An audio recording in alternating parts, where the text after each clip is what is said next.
Hey there, thanks for coming along for the ride. My name is Nate with the Volunteer Tech Vlog on the Live Sound 101 YouTube channel. Thanks for joining me.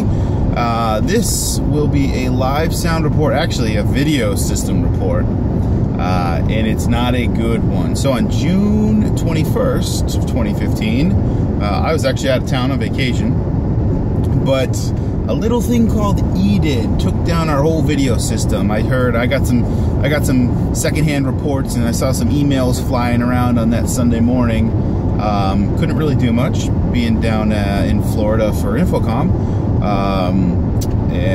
But I am wanting to document what happened, is to the best of my knowledge, from what I've heard from other people on the volunteer multimedia team. So, okay, first, I guess we believe the problem was an EDID problem. It definitely smells like EDID. So let's talk about EDID. What is EDID? EDID. So that stands for Extended Display Identification Data.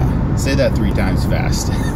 Extended Display Identification Data. So basically, you could go really in depth into the whole communication protocol and what happens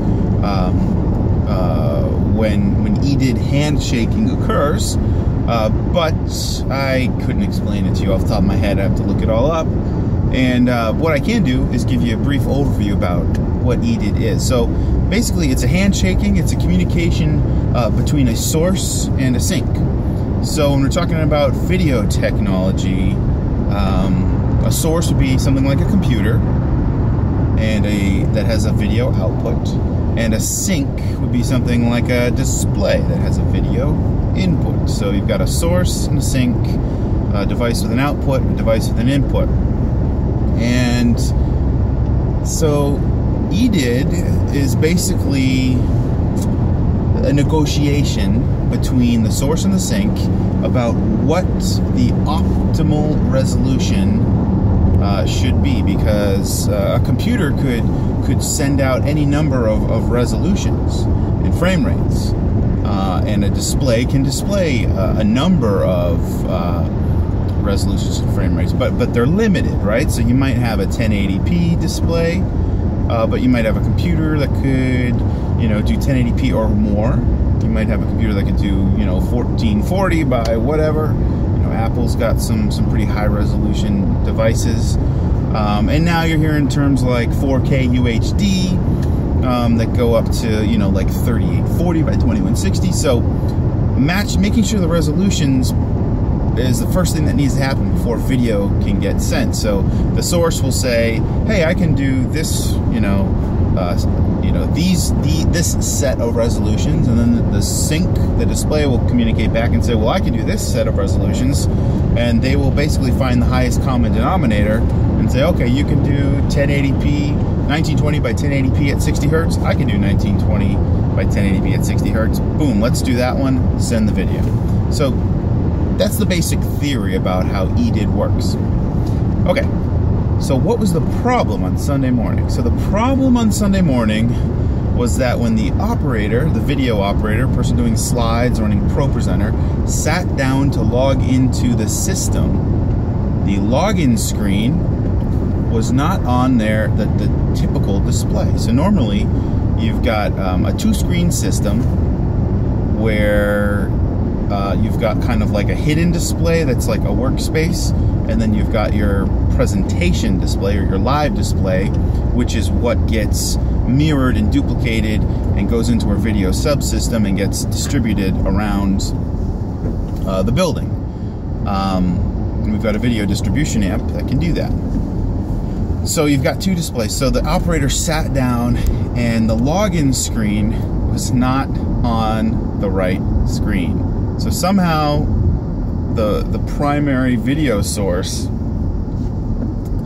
got mixed up, or some sink told the display, or the source told one of the displays that their max resolution was this, and then something went funky. I don't know where, but something went funky, and The point is, the display that had the login screen was not the one that was in front of the video operator's workstation. It was one, actually the stage display, which they could not actually see from that location. So basically, when that happens, you need a buddy to walk out on stage and look at the display, or like a really extended range wireless mouse and keyboard to like walk down there and do it. That might be but that's a band-aid. That's not the right solution.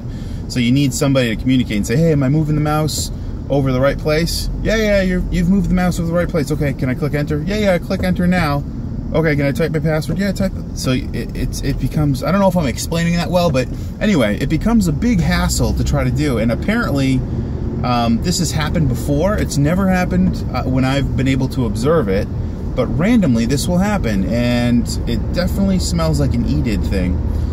One new piece of information that I actually wasn't aware of is that in addition to our video distribution app, so we've got a Crestron distribution amp, which did I say Crestron? I don't know what I'm talking about. I got Infocom on the brain. We've got an Extron video distribution amp, and Extron is not at Infocom anymore. I'm not 100% sure why, but something happened somewhere, and Extron is like one of the bigger companies in Pro AV and systems integration. And they don't go to Infocom anymore, which is a curious thing. So if you know why, let me know. But anyway, we had an Extron distribution amp, which is a pretty solid device that you can actually go in to the EDID tables and lock your resolutions down to avoid this very thing from happening. And that was one of the reasons for going with a brand like Extron. So the problem, I'm sure, was not the Extron device, because we've gone in there, we've set the dip switches, we've locked down the resolution, the EDID tables to send certain resolutions to all our displays, because unfortunately they're not all native 1920 by 1080. There's some lower res displays that are mucking things up. But the new bit of news was that in addition to that distribution amp, there's also a splitter in the system, and I'm not 100% sure if in the email when people were referring to a splitter, they're talking about a second device that splits the signal, or they're talking about the Extron piece. But I think they're talking about another distribution amp or splitter that I was not aware of, that's being fed from the distribution amp. So anyway, I'm not 100% sure of the signal flow, which is part of the problem. But I know the video subsystem is solid. When we designed it, we were going to feed that video subsystem, the distribution system, from a TriCaster, which you could easily lock down the resolution. But unfortunately, the TriCaster has been removed from the signal chain. Now we're feeding it directly from a computer, and some funky things are happening. So, just wanted to get this down in a video. This is the type of stuff that will drive you nuts, that systems integrators go to great lengths to avoid with devices like EDID minders, and making sure all your displays in a system are have the same native resolution. That's a great way to avoid some of this stuff if you don't have to change between resolutions, or that's why some people might put a scaler in front of a device. There's all kinds of things you can do to work around this, but unfortunately this happens randomly, and we think it's because there's a device in the system that just needs to get reset every once in a while. It's not meant to stay on all the time. And after you power cycle that device, which again, I'm not 100% sure which device that is, but after you power cycle that device, everything goes back to normal. Everything's happy again. So, I guess the moral of the story is,